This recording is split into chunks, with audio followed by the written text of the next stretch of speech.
Welcome to the Microcast, the short-form podcast from Microcosm Coaching, where we break down the science, strategy, and psychology behind smarter endurance training. Each week, we tackle a key concept in running, training, or recovery, and we give you practical tools you can apply right away, whether you're building back, leveling up, or chasing down a big goal. We keep it short, evidence-based, and grounded in real coaching experience. No hype, no fluff, just actionable insights to help you train sustainably and perform at your best. Let's get into it. Over the next few weeks, we're going to introduce you to a few other microcosm coaches on our podcast, so you can hear a little bit from them on who they are and what they're about. My name is Kristin Layne. I live in Aspen, Colorado, and I work for Microcosm Coaching. I got into coaching by being an athlete and being really interested in how I could improve in my own performance. I was raised in a family that was really into spending a ton of time outdoors, and I was into a lot of sports. And then I moved out to Colorado and got into more the endurance side of sports. And I found my way into skimo and running. And I loved kind of the races and freedom of moving in the mountains. And as I continued racing, I got more and more into the science behind it.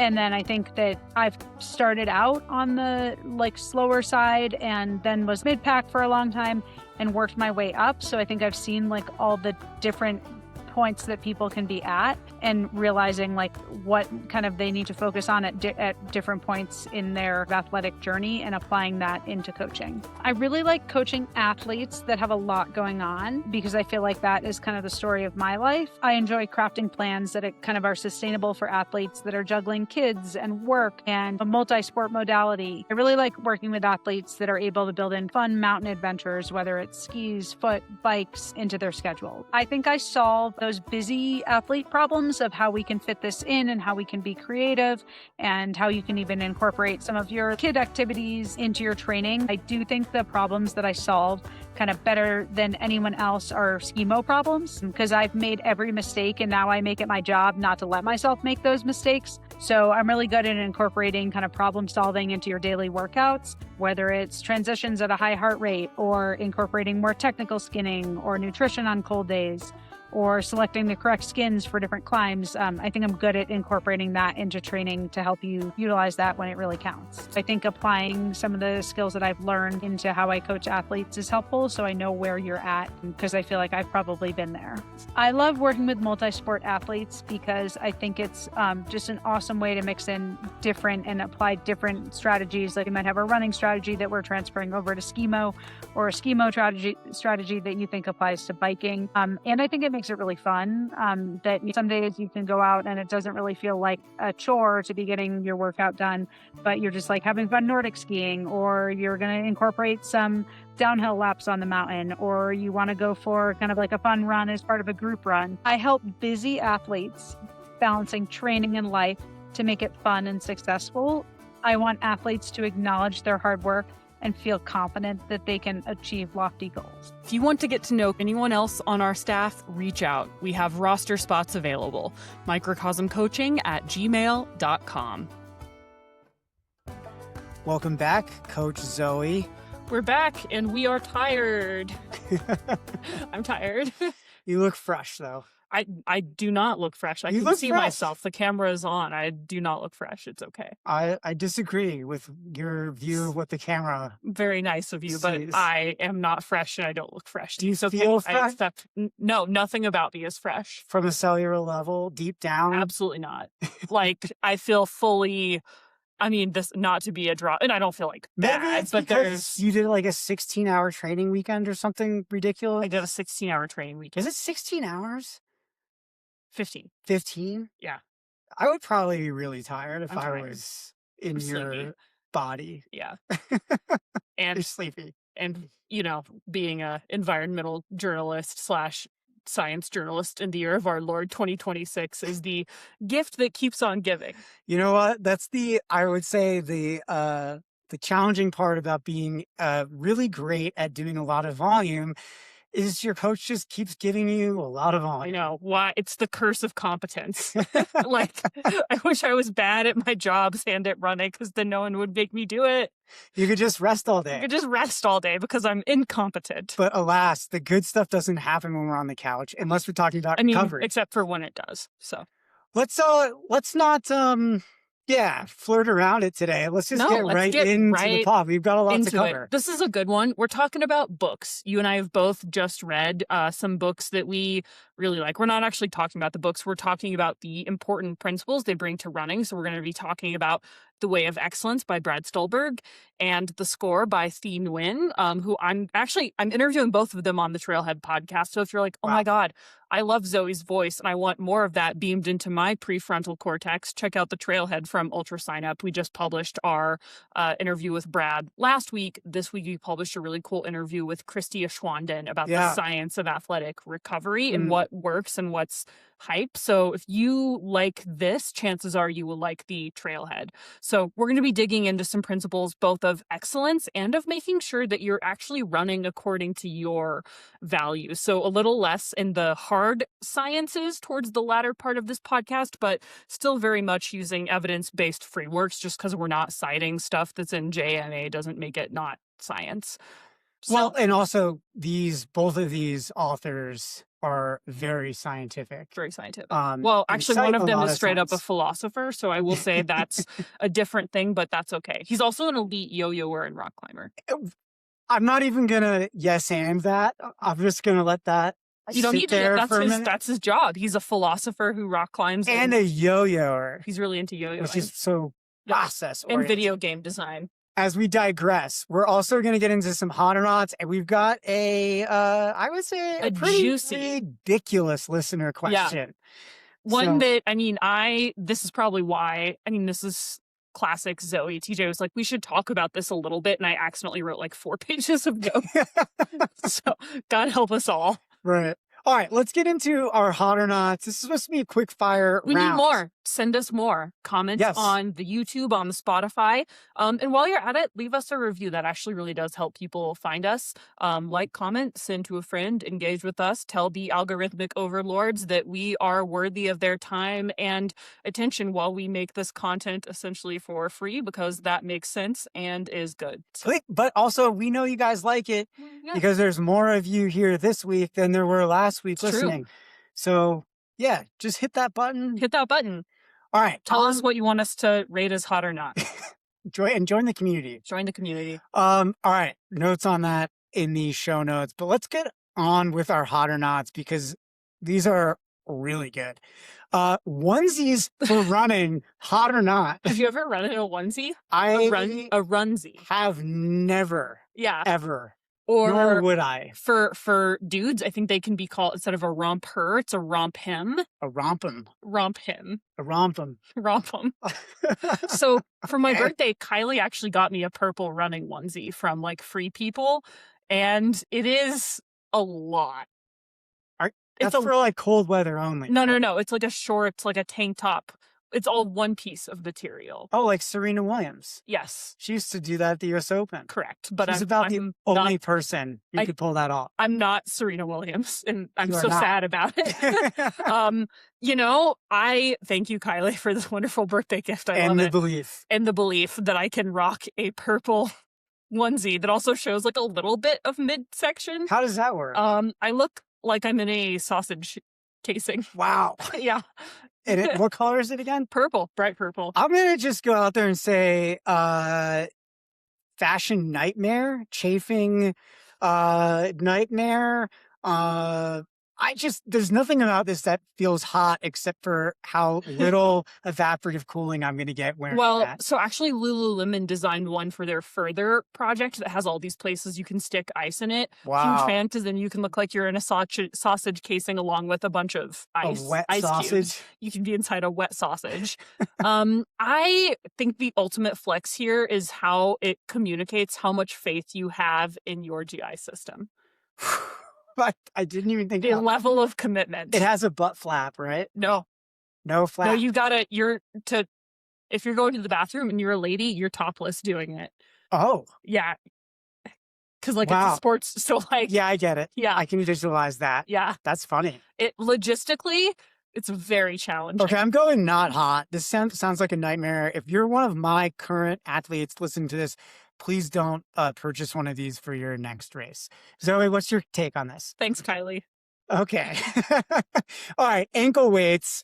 on runs, hot or not. No, Oh, this is wow. not a thing. There's no evidence that supports doing this. Ankle weights change your running biomechanics in ways that don't translate to useful adaptation.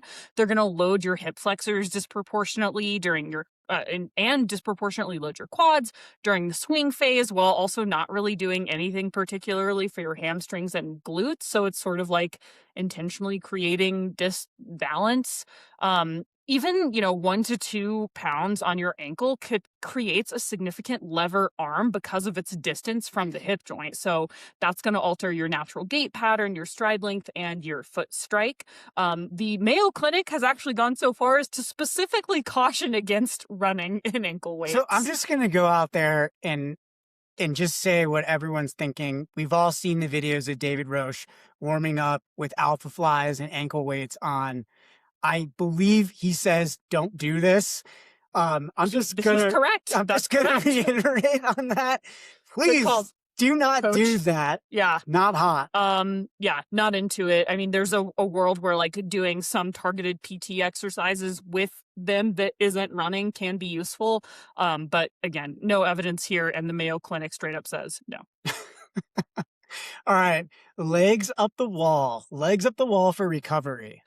So I actually think this one's worth exploring. I think one of the benefits is that it is free $99 to, put your legs up a wall. And It does like essentially the same thing as the $600 Normatec boots. But what's happening is that physiologically, after a run, you have significant vasodilation in your lower extremities, and the skeletal muscle pump, your calves contracting to push blood back up to the heart, has stopped. So you might have some amount of blood pooling in your legs, and elevating them uses gravity to assist venous return. So blood flows back to the heart more efficiently. You might see some reduced swelling and potentially speeding up the clearance of metabolic byproducts.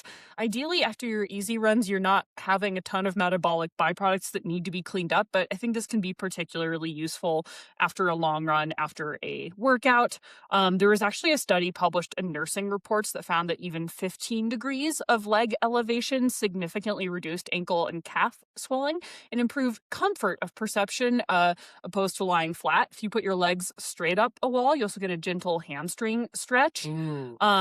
But I also think the parasympathetic element of all of this can actually be kind of underrated, because lying still with your legs up a wall does promote a shift towards parasympathetic nervous system dominance. So that's your rest digest mode. Exactly. For folks who are not aware. So if you're one of those athletes, who goes straight from a hard run into screen time or errands or living life, this 5 to 10 minutes of forced stillness might be as valuable for your recovery as anything happening in the vasculature.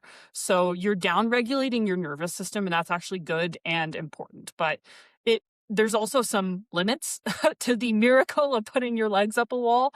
It doesn't flush lactic acid. Lactate clears within 60 minutes regardless. Like, it doesn't matter what angle your legs are at.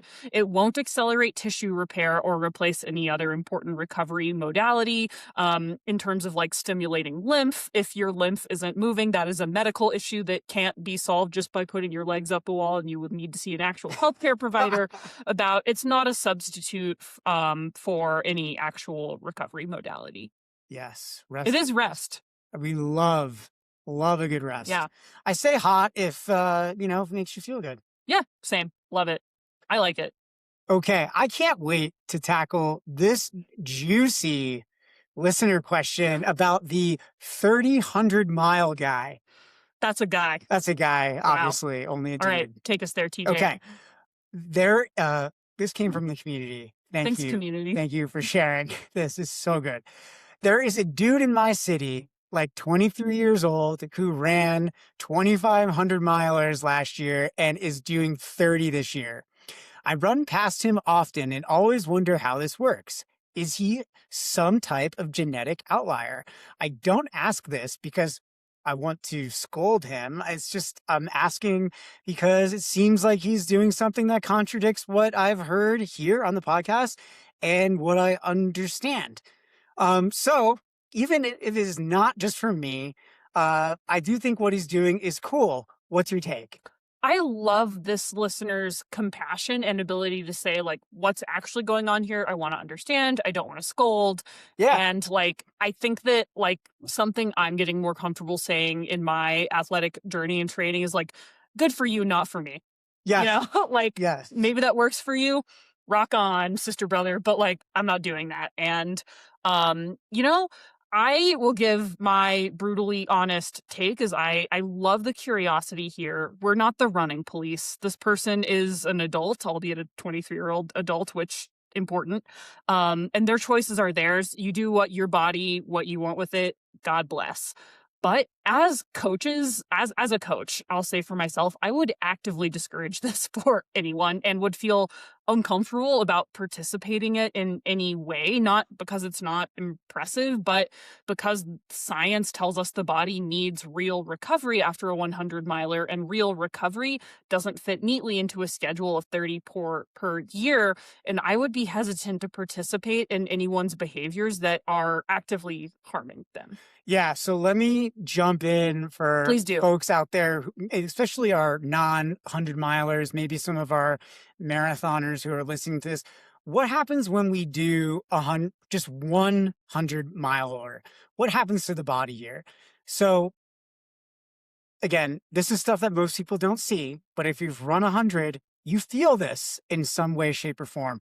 There's a lot of muscle damage that's going to happen. Research from the 2010 Western States 100 found that runners' creatine kinase levels, or CK levels, which is a blood marker of muscle cell breakdown, average nearly 33,000 ULs post-race, with some reaching over 264,000 ULs.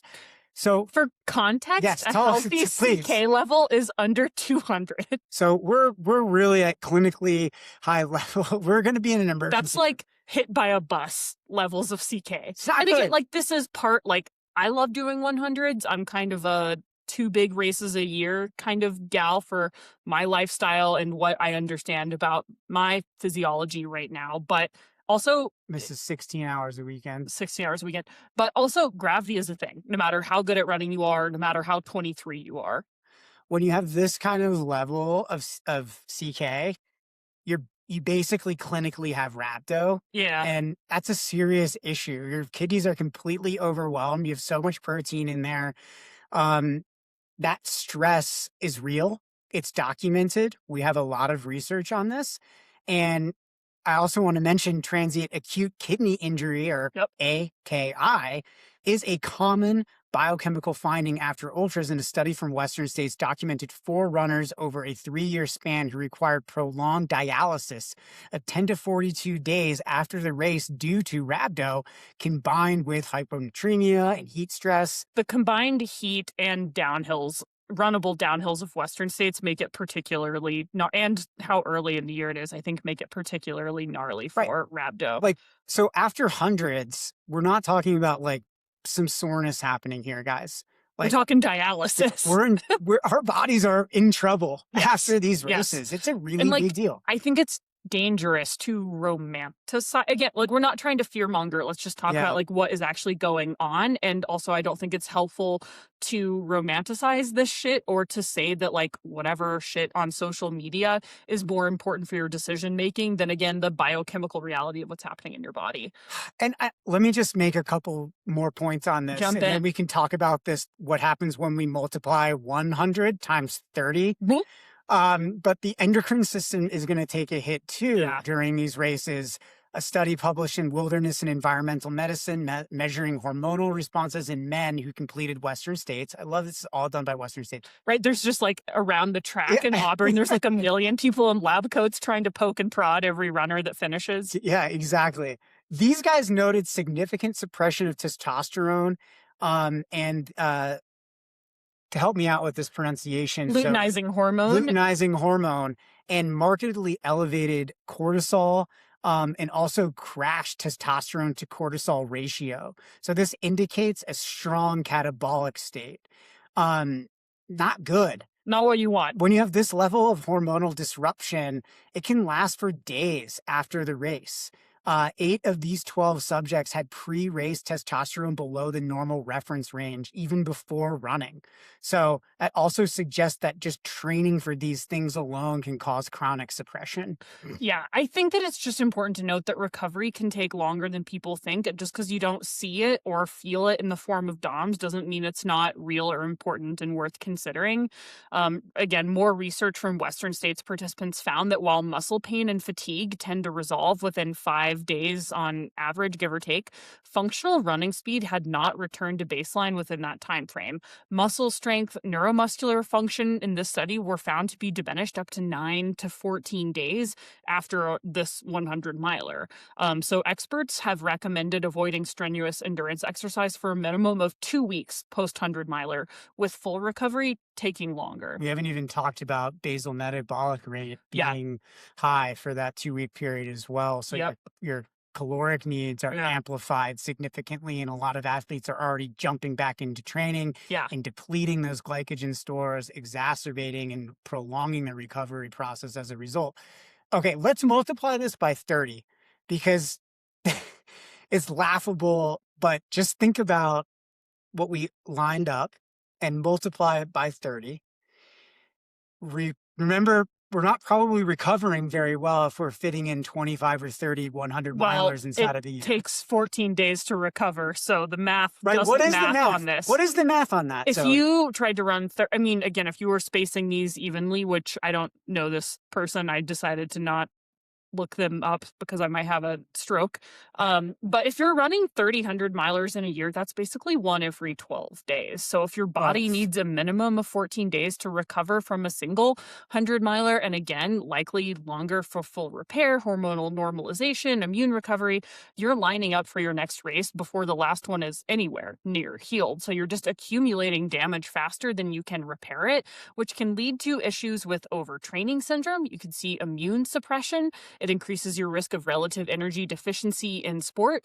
And I think there's some cardiac considerations because these repeated ultra efforts are associated with transient cardiac biomarker elevations and, in some research, myocardial fibrosis in chronic endurance athletes. So the IOC's RED-S framework also identifies cardiovascular consequences, including bradycardia, endothelial dysfunction, and unfavorable lipid profiles in athletes with chronic low energy availability. So that's one thing that a weird thing that we'll see sometimes in athletes is they'll have elevated A1C if they're not eating enough or if they're not eating enough carbohydrates. So your shit's going to be all kinds of effed. Oof. Yeah. And these are serious. It's not just oh man, you're running the risk of being hungry. There can be for this young person who your brain is not done developing at age 26, you can do things to, and I say this as someone in eating disorder recovery who works with a lot of athletes who are still navigating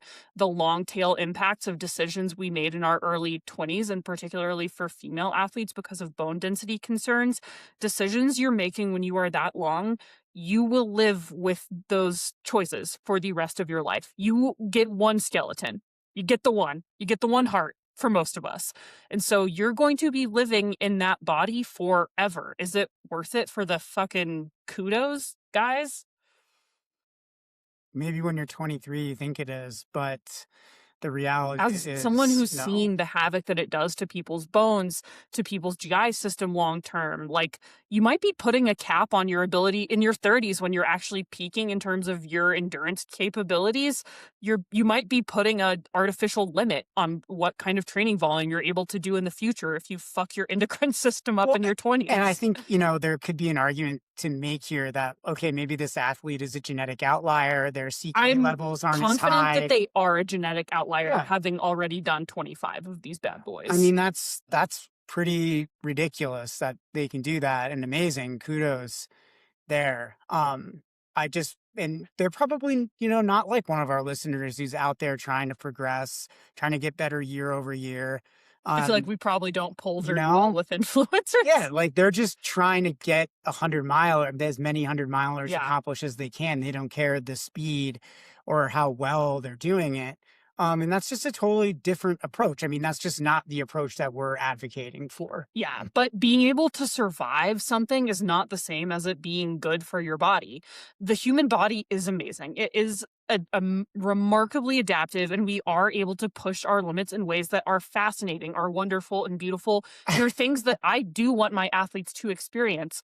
However, just because you can do something doesn't mean the cost benefit makes sense. And you can run through a lot of damage at 23 that you'll be paying for when you're 43 for sure. And let's segue a little bit into the psychology, because I think this is going to naturally take us into our conversation, our 2-book conversation that we're going to dive into. Microcosm Book Club, baby. The book club episode.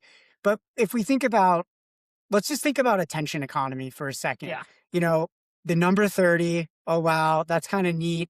Fairly round number here. That feels good on social media, right? Like, it's clean, it's impressive, it's shareable, it's legible. Like, it hits kind of all of these markers. If we want to do something that's going to attract a lot of attention. Mm-hmm.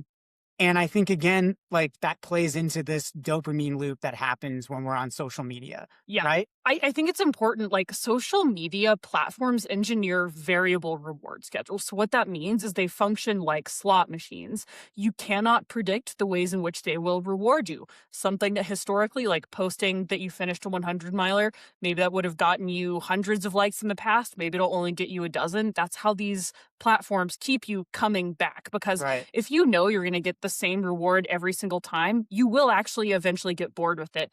But if you might sometimes get a big reward and sometimes get a smaller reward because of how human psychology works, that makes us wanting to show up to the same cursed slot machine over and over again. So you post to finish, the likes, the comments roll in unpredictably, but your brain gets a dopamine surge tied not to the run itself, but to the social validation of the run. And research in neuropsychology has shown this activates the same mesolimbic reward pathways as substance use.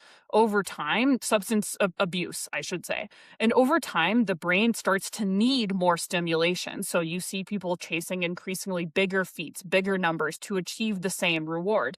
And that's different from progressive overload in the form of training like that some of us did 16 hours of over the weekend, which like had a specific purpose behind it and wasn't meant to like make me feel better about like my relationship with my parents or whatever. And the question becomes like over time, you need more stimulation, not just like progressive overload. So you keep seeing people chase these bigger feats, bigger numbers, more extreme, more out there to achieve that same reward just to get you back to baseline. So the question becomes, are you doing this because it serves your life, or do you need the dopamine hit from posting hashtag 30 has become the reward in and of itself? And there's also the dichotomy of extrinsic versus intrinsic motivation that is occurring here. In self-determination theory, it tells us that intrinsic motivation, or doing something because it's inherently meaningful, challenging, and aligned to your values, leads to more sustained well-being and engagement over time. Yeah. Rather, extrinsic motivation, or doing something for external validation, social approval, increased status, is associated with decreased well-being over time. And even when you're succeeding, you still feel unfulfilled as a result of that.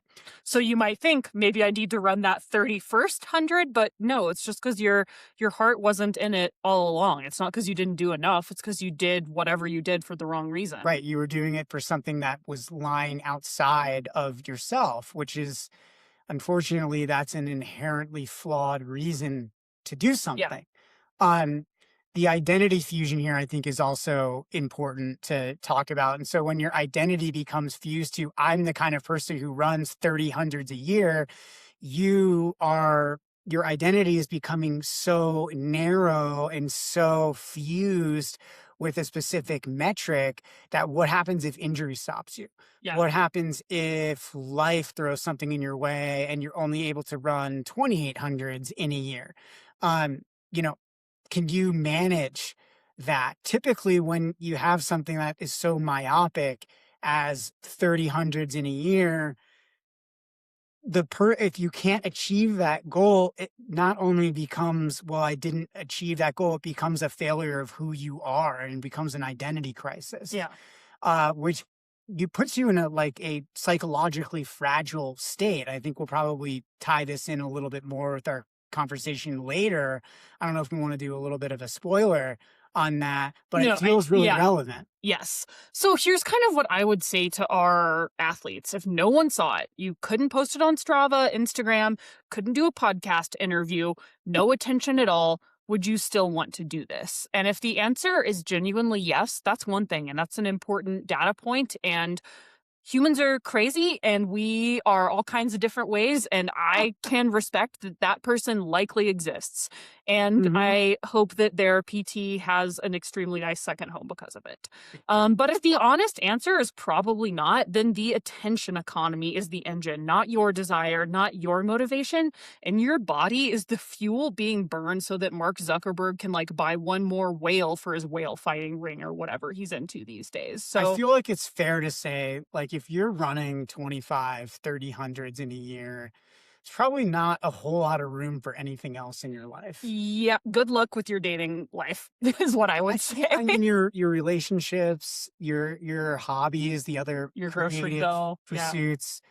Boy, you're spending a lot at the feed. Spending a lot at the Matt from the feed is all up on you. He's loving it. So, I guess for our, again, if this is this guy, this is his bliss, this is where his value set lives, that's awesome. It's not the job of coaches to foist their perception, their goals, their values on people. It's our job to really understand what are your goals, what are your values, how are we working towards that together, and where might we be getting stuck along the way. But would you coach an athlete whose goal is to run 30 hundreds in a year? No, I don't feel that I'm qualified to help that person. Yeah. Also, what gets me excited as a coach is helping people get better at running. If you're running 3,100s in a year, there's just no world where you're doing anything other than just trying to keep your endocrine system limping from finish line to finish line. That doesn't fire me up. So I'm not going to be able to show up for this person in the way they deserve to. I'm at a point in my coaching career where everyone I work with, I am all the fuck in on their goals. And I really, truly believe in them. And I just want to say, I think we are making a lot of assumptions about this person. We don't know who they are. We didn't look them up on Instagram. I purposefully didn't look them up as well. So there are some assumptions, being made.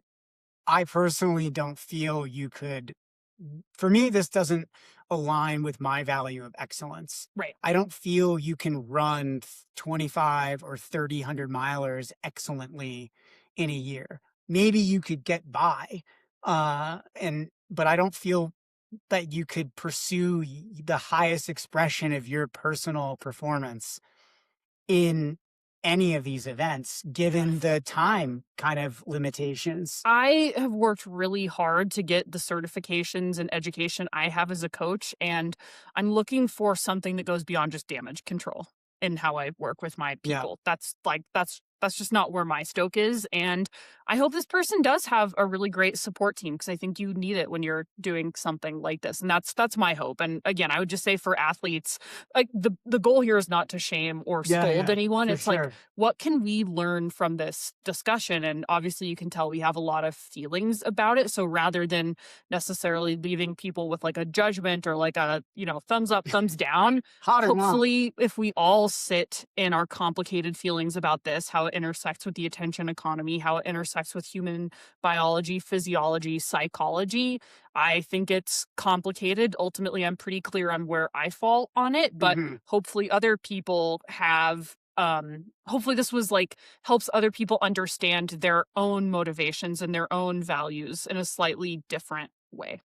I couldn't agree more. And I think that, sets us up for a great transition here, because this question is kind of what we want to talk about today. Yes. We've got some great books. Thematic consistency. Yeah. We want to get into a couple of concepts from two books that we feel are really interesting and will be helpful for athletes to understand as they move forward in their, if they're coaches, if they're athletes, will help them, relate in a different and important way to their training. So let's dive in. So we're going to talk about Brad Stulberg in The Way of Excellence. And Yes. this is like safe to say your favorite book of the year? Well, I haven't finished it yet. Haven't finished it yet. I'm And on a deep dive on a deep dive. into it right now. I was Awesome. reading it on the plane over the weekend as we were traveling back and forth from California. And I feel like I've been a big fan. I'm a big fan of Brad's. Yes, same. As people probably know, A at least my genuinely athletes know. extremely nice guy, also, by the way. I'm sure. Like, I've listened to a lot of his stuff, and I follow him on social media, and I feel like he does a good job of conveying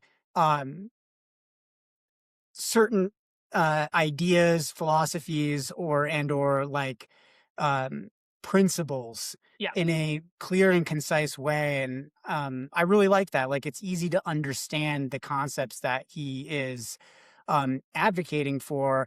And I think one of the things that I like about The Way of Excellence is just the definition that that Brad has. Can you define excellence for? So I kind of want to interview you about this book and maybe help walk me through it, since it's been a little while since I read it when I was prepping for the podcast a while back. But how does he define excellence, and what about that resonates with you? Well, I think the way that Brad, and I just love calling him Brad instead of Stulberg. It's like Cher.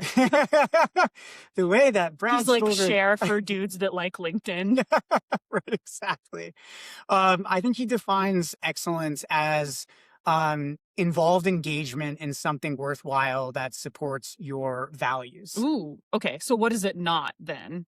It's not perfectionism. Okay. It's not obsession. It's not necessarily flow. Mhm. I like that he talks about like types of flow, which I thought was interesting. I don't want to digress too much into that, or spoiler alert, you guys should check that out. But I think it's really about being involved in something that you want to become a master at, and something that really matters deeply to you. It reflects deeper parts of you. And that to me is critical, because it goes into those intrinsic motivators, which are much more sustaining in the process when we're trying to get better at something. If we're doing it for the external for external reasons, that is only going to get us so far. I think sometimes athletes can get a little sketched out by the idea of excellence superficially, because it sounds like perfectionism, well, or like not only, but I think being an Olympian. It sounds quite intense. It sounds intense, yes. So what would you say to someone who's like, I'm not so sure about this idea of excellence, that may or may not resonate with me?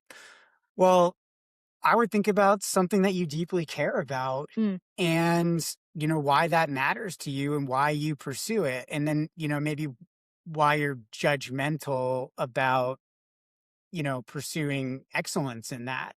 Almost always, I have found in my coaching, the reason why folks have trouble with being excellent at something is because, one, the time commitment, and two, what the perception is of others regarding your level, or like what your accomplishments are. Like, my accomplishments are not so great that I could say I'm pursuing excellence. Right. Like, I haven't OTQ'd, therefore I'm not excellent. Right.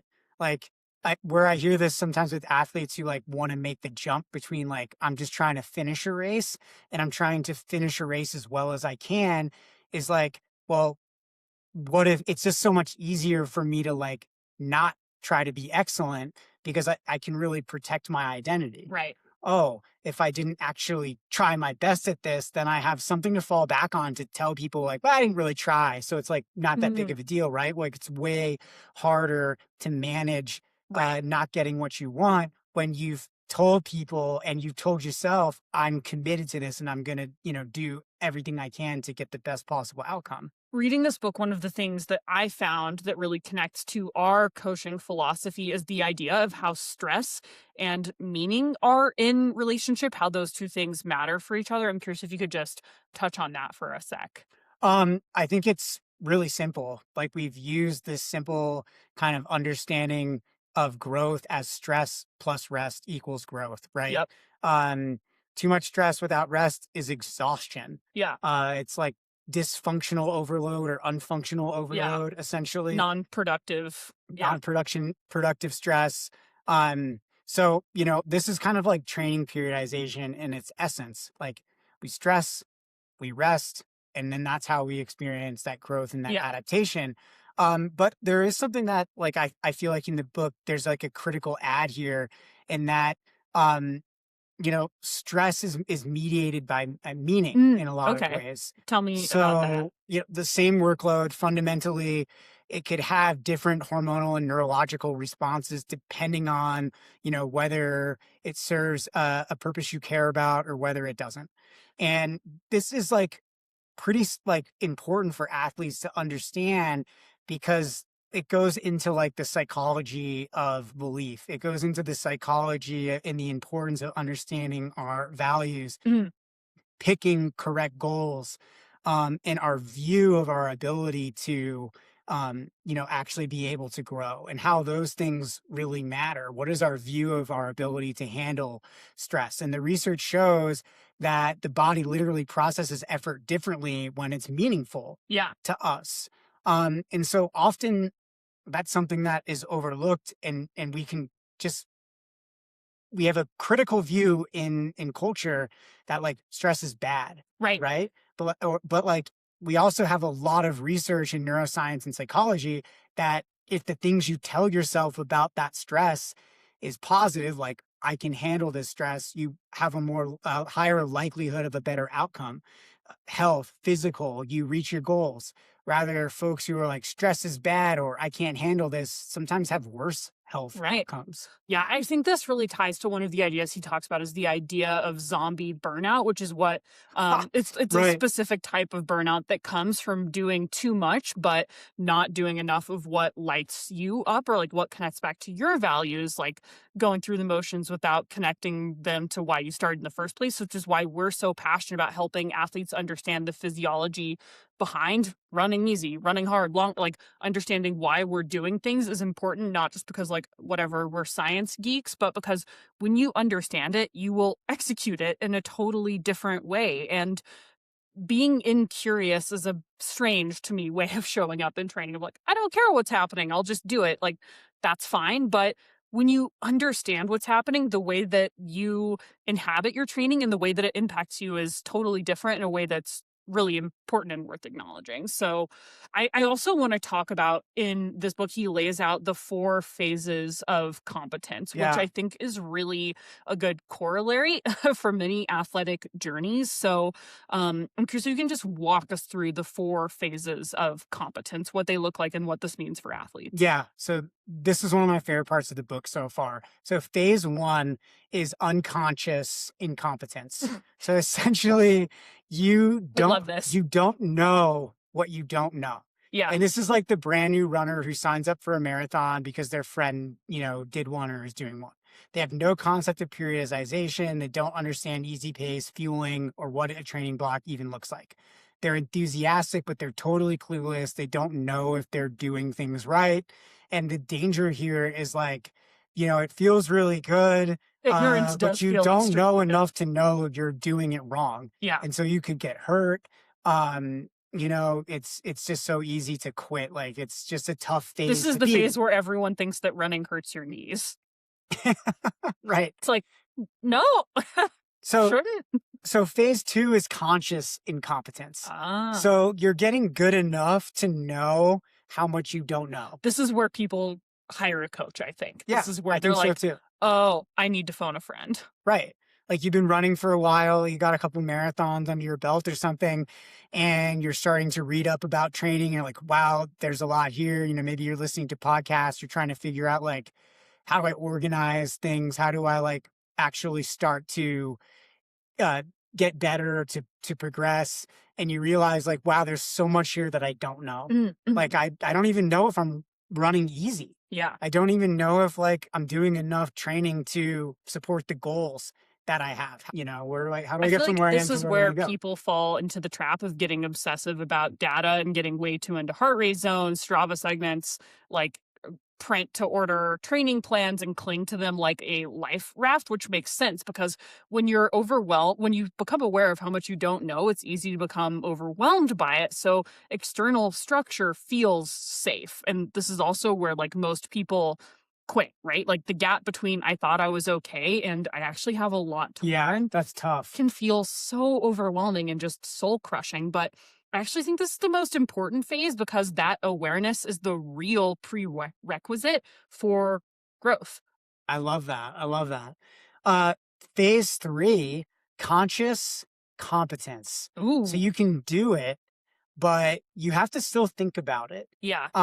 So this is like that point where, a lot of our coached athletes, are going to be living. Mhm. You know what easy pace feels like. You know how to execute that. You know when to push and and you're beginning to like learn when to back off. You understand periodization and polarization. But you do still need to have certain guardrails around your training. Like Right. you're looking at your pace zones to confirm you're actually running easy, or you're looking at HR data to make sure you're in the right zone, or you have these answers, you know them, but you don't trust it yet. Right. Like you haven't developed that deep trust that like I know this and I know that I know it. Yeah. And this is, I think, a really tough phase actually to be in because we haven't let go enough yet to like probably race and really compete and train at our best. And we're still probably a little more locked into the data than we need to be. We're looking at our pace a lot often. We're checking the watch. We know from talking about past studies that the more you check your watch for pace during a workout, often the slower you're going to be on that workout. So the harder your RPE might be. The higher RPE gets. So like the data is useful here, but what this phase is all about is trying to start to build trust. Ooh, love that. Yeah. I think it's, I think here is where like for athletes, the goal is really to just keep showing up so that conscious knowledge can become more automatic. So I think, data, that structure, those guardrails can be useful, but again, thinking of it like training wheels, and the goal is eventually to take them off. Yeah. So when we take those off, we're in phase 4, and that is unconscious competence. Love this. Where you're just feeling your way forward. And he has a lot of great examples of like how different performers and artists do this.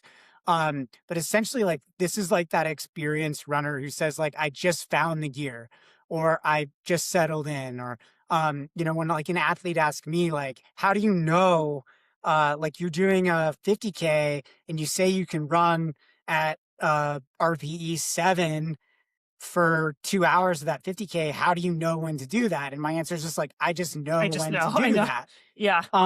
Like that's what that is. Right. It's just a knowing and a trusting and a doing without thinking about it. Yeah. And this is kind of like that like really high level that you want to get into. I think a lot about this in terms of like music for jazz musicians. Like you spend so long learning a language, but then when you're actually performing, you're trying not to think about the language. You're trying to just think about playing with other people. Same like with improv, we have rules and there's like concepts, or like you've taken like I've taken advanced improv classes about like how to find the game of the scene and deconstructing game and like doing long form improv, but thinking of any of those things while you try to do improv will result in extremely bad improv. And you want to end up in this place where it's just like an extension of who you are. Right. You understand it and you spent enough time with it that it just is how you do it. You're not like, yes, and now I will, yes, and. Well, I think in the book, like Brad does a good job of arguing that like GPS watches, heart rate monitors and such, and like over analyzing your data and whatnot actually become barriers to performance the further along you get in this process. There are things that like become these constant hangups or always checking on them. It takes us outside of ourselves. And we really want to be within, like in this embodied kind of form to truly perform at our highest level. Yeah. So I think this is like a tough paradox. Like you can't just get to phase 4. Right. Like athletes, everybody, when they start something new, they start in phase 1. And it's not about speed. It's about a way of being and knowing. Right. And it is like about being on that journey, mastery or pursuit of excellence that eventually I'm in phase 4. I remember there was a turning point for me, like in racing, where I like really stopped looking at my watch. Yeah. And like, I almost had to be like, shit, I need to set food reminders now. Yeah. Because I won't even look Yeah. at the miles. I won't even look at time. Right. Like, I'll just be running and I'm not even looking at pace. And these are long races. Yeah. I'll go 10 miles like between aid stations and look at my watch like once. Yeah. But I remember one time, like, ridiculous, David, when he was coaching me, was like, I was asking him about something and he was like, I don't even wear a watch when I race. I was like, you're a freak. Like, you're ridiculous. Like, how do you, that's How do you not just impossible. float off the face of the earth? Right. I was just like, that's impossible. And I thought, like, this guy's crazy. Like, how could you even perform well and not like look at your watch? And then, like, you know, years later, I'm finding like, I don't even look at my watch. Yeah. Like, whoa, he was on to something.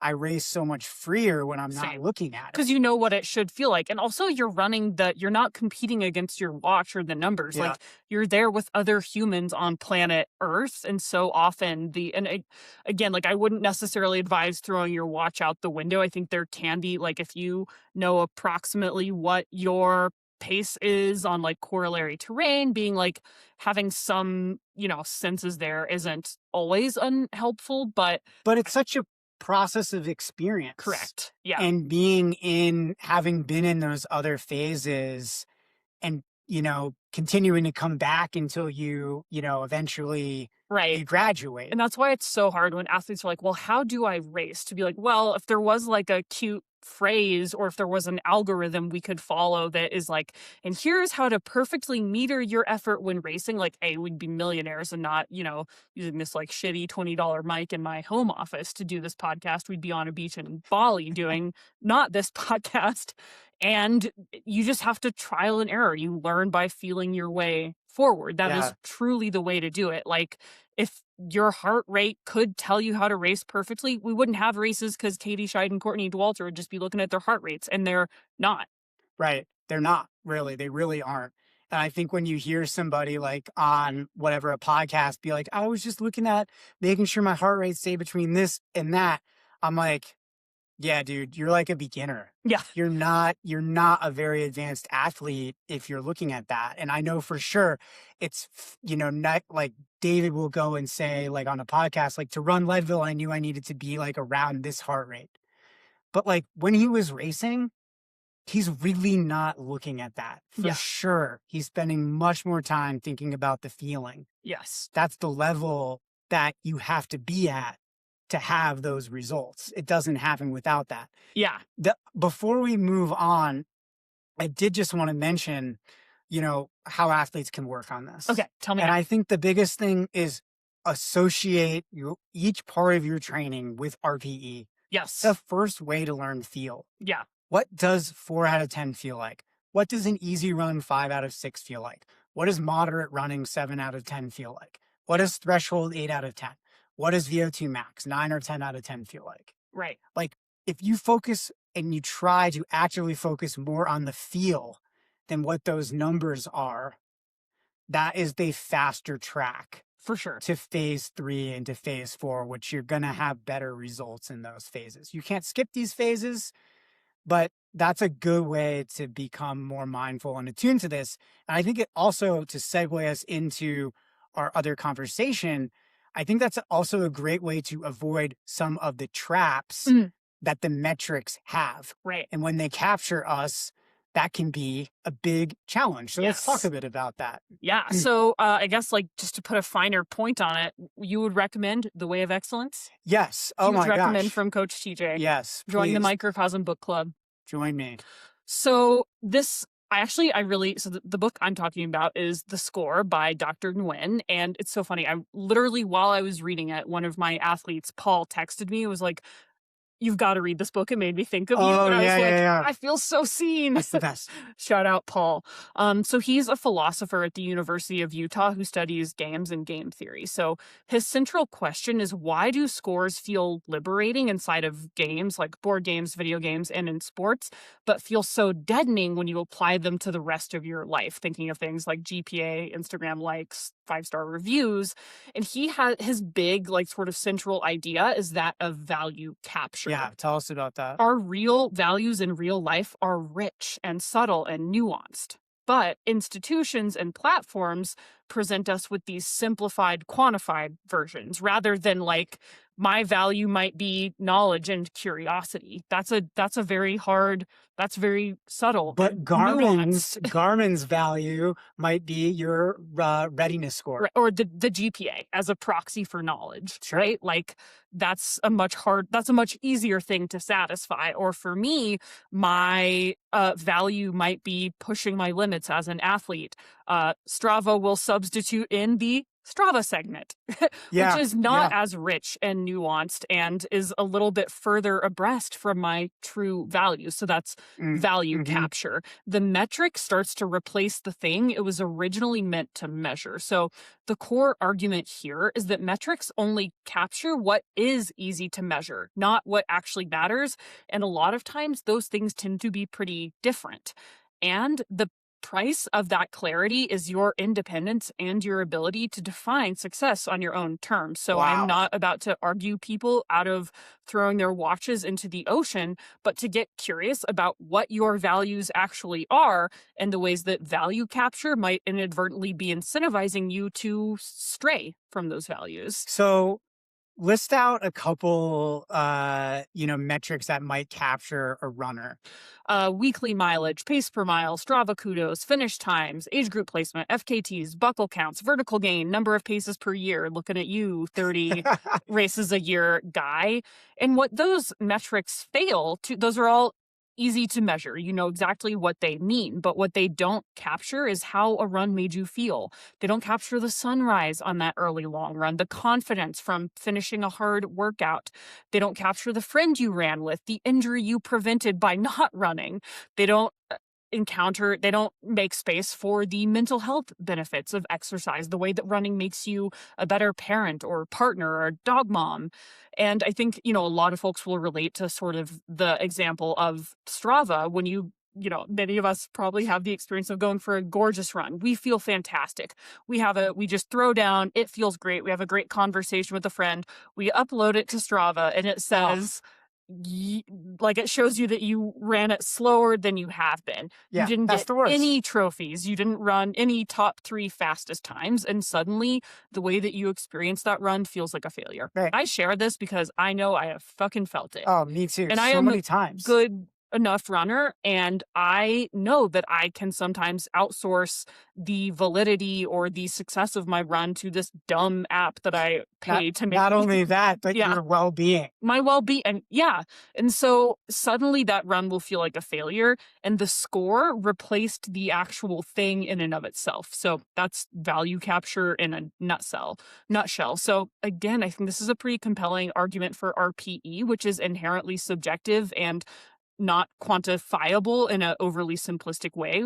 So it forces you into a dialogue with your body rather than outsourcing your assessment to a device, to a 2-dimensional recovery score, readiness score, whatever it is. One of my least favorite things as a coach, but it's so human and it just happens. It's going to happen all the time. It'll happen today, it'll happen tomorrow and into the future, where we have that great feeling run. Yeah. And then we, an athlete's like, it felt so good, and Strava didn't, I didn't get any PRs. Yeah. I saw that was the 16th slowest time I ever ran that segment. And it's like, but didn't it just feel so good? Yeah. Like, why doesn't that matter? And that's because, we're playing a different game. Yeah. We're not playing the game, that exists within ourselves of This is about how it feels to me now. Or about what you want. Right. What I want, a good feeling run. And instead we're thinking about, the algorithm loves it when I get that PR. When I get all that vert, when I get a trophy. Likes. So if you're hearing this, if you're like me and you struggle in those situations, try to get back to that I guess feeling. Congrats. Yes. That must be nice. What are your secrets? Yeah. Hit us up. Let's talk about games versus gamification, because I think this can help at least bring some awareness to athletes so they can understand kind of like where they might be in a certain situation. Right. So thinking about a true game, scores are liberating. When you play, for example, Settlers of Catan, the point of winning or like of playing the game isn't to like truly 100% to win. The point of playing Settlers of Catan is to have like a fun ass night with your friends. And the game of Catan gives you a structure to connect and rumble over. Right. Scores in this context are liberating. They're bounded, they're temporary, and they're chosen. You opt into them. You decide that getting the longest road is arbitrary but meaningful to you in this context. So when you play chess, the game ends, you close the box, the score served the experience. In this era of gamified life and metrics, these scores start to become really constraining. You basically can't close the box if training was chess because your Strava profile is dictating the score always. Your marathon PR, your Garmin training load or training readiness score. These metrics persist outside of the bounds they were originally confined to. They enable you to persistently compare yourself to others. And they were basically, these metrics are designed for maximum platform engagement, not your flourishing. Like there are some running metrics that, again, do serve some purposes, but like the goal of Strava segments is not to make you a better runner. It's to keep you endlessly chasing Strava segments. Right. And so, I think that there can be healthy examples of gamification, like a race goal. I'm not saying that like we throw all objectives out. A race goal is bounded, it's chosen, and you put it away after.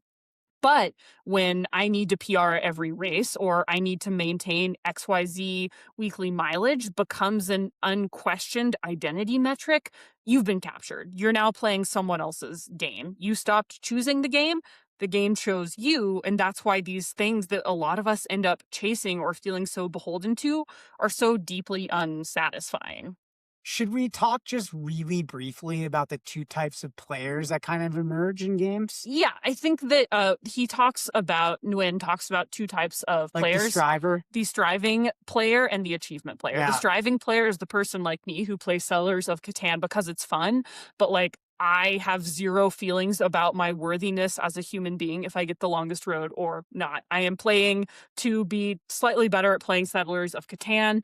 The goal exists beyond literally build the longest road. Yeah, it's more about just like the experience. It's going for the going experience. through the challenges. And if you win, great. And if you win, great.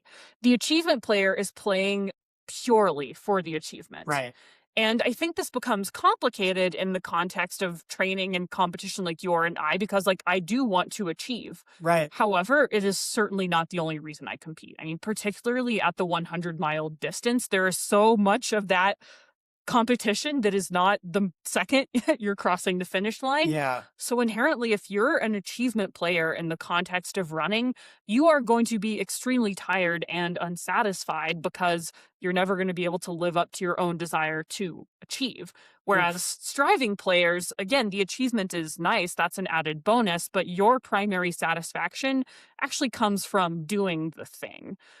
So I think that the question I got from this book that I really want athletes to sit with is the game I'm playing, is this the game I really want to be playing? Did I choose this, or do I feel like this was foisted upon me? I think that can be a really powerful sort of heuristic for athletes who feel like they're stuck chasing metrics that don't serve us anymore to sit with. And maybe for me, speed, that's a good metric. I want to keep getting faster. That's a game I want to continue to play, and I'm consciously opting into that. Occasionally, the Strava segment game might be something I consciously opt into when I'm in control of it and when it serves me. But if you never ask yourself the question, do I want to be doing this? Then those metrics, those values were chosen for you, and they will inherently never feel good whether you end up achieving them or not. So I think it could be helpful to maybe consider the idea of savoring the moment. Yeah. Or finding play in the process. I think this is something that's overlooked, especially if we find ourselves playing another person's game. Yeah. We're losing a lot of satisfaction because, we're not meeting the criteria of success that this game that we have not invented the rules around is kind of dictating to us. So what would be a couple recommendations that you would have for athletes who like, okay, I noticed that I'm falling into some of these patterns that I've heard you talk about, like I'm overemphasizing my Strava PRs and segments, or, you know, what my watch is telling me. I'm not focusing as much on how I'm feeling. What can we do to like insert some play to get back into more of that striver mentality to play our game? So I'm not anti-metric, actually. I don't want you to throw your Garmin into the ocean, because things like pace, heart rate to an extent, measuring your volume, that's useful data. The problem is when something that should be your tool becomes your boss. And when you start running to hit a number instead of running to, like, for me, the game I'm playing is getting better at running. Sometimes the rules of that game look similar to the rules of the game run as much training as possible, right? Yeah. But a lot of times that thing that was a proxy training volume for getting better ends up becoming the be-all, end-all, and people end up chasing training volume to the detriment of actually getting better. Right. And they sub in someone else's volume of like a flashy week, month chart on Strava for the thing of actually getting better, right? Again, thinking of subbing in, getting a high GPA for actually acquiring knowledge. There can be times when they overlap, but there will also be times when they don't. And you want to make sure that you are the master of that game and you are playing according to your own rules rather than other ones. So, I think, again, making sure that you stay the boss of the tool. This is big in our coaching philosophy, trying to use things like pace or heart rate as those bumpers and bowling as those training wheels. They can help keep you in the lane, but RPE is the ball. Data informs, but your feelings need to decide, because there's not a world where your feelings are less accurate than like some freaking thing on a watch. So that's how I would apply this philosophy to training. So I would ask even like for athletes to consider going for a run without a watch. yeah, Or if this is something you struggle with, do that. Or like go for a run without a pre-planned route or a pre-prescribed workout. Like just let your body go. Yeah. Run for the sake of running. We talked about this a couple episodes ago, but just run because the point is to run. Right. And try to get back in touch with that. And by bringing your attention there, you can start to kind of remove some of that external noise, and you can kind of regain a little bit of that sense of like, I'm playing my own game. I'm playing by my rules. My game is to get better, or my game is to feel good, or my game is to be healthier long-term, et cetera. Right. Like, and again, I think that making that space can help you like uncover where value capture has been subbed in for your actual values. But I think it's interesting to talk about these two books together, because when you zoom way out, it's about defining success on your own terms and not allowing other folks or systems and metrics to define that for you. I love thinking about the 300-mile guy. the 300-mile guy, because, like, what game is he playing? Is like the score against 30 races, or is it serving something deeper? I mean, we don't really know. As I said before, only he knows. Yeah. We didn't look this guy up. We just have the question, and, we making some assumptions to, kind of have fun on the podcast here. But at the end of the day, like, is he playing his game or someone else's? We don't really know, but it's a curious question to ask. I hope he's asking himself that. I know that like Brad Stulberg would say, like, excellence is evolved engagement in something worthwhile. So, if his 30 races creates a process of becoming for him, if it helps him become a better person, a better athlete, if it requires care, curiosity, and courage, if it allows him to like get in a place where he can feel his way forward and really become that master, then yeah, fuck yeah, Great. It's great. It's awesome. Maybe what would the score say? I would say ask yourself, is this the game I really want to be playing? Take that assessment to your current training block, race calendar, relationship with your watch. And again, I don't have an answer for you. Yeah. I'm just having people ask that question of like, is this what I want, or is this what I'm told I should want because it's easy to measure or it serves someone else or some other platform? So I would also tell people I really enjoy this book. It was a fun read. It was well written. And if you haven't been reading rock climbing philosophy lately, this is a great intro. Oh man, I think so too. It really has been, it was an interesting way for me to rethink Yeah. some of the systems that we are choosing to opt into, and do they really serve our long-term goals? Yeah. So we would love to hear from you guys. Have you checked these books out? Yeah. Please, if so, Tell us what we should read next. yes, drop some comments in and let us know your thoughts on all of it.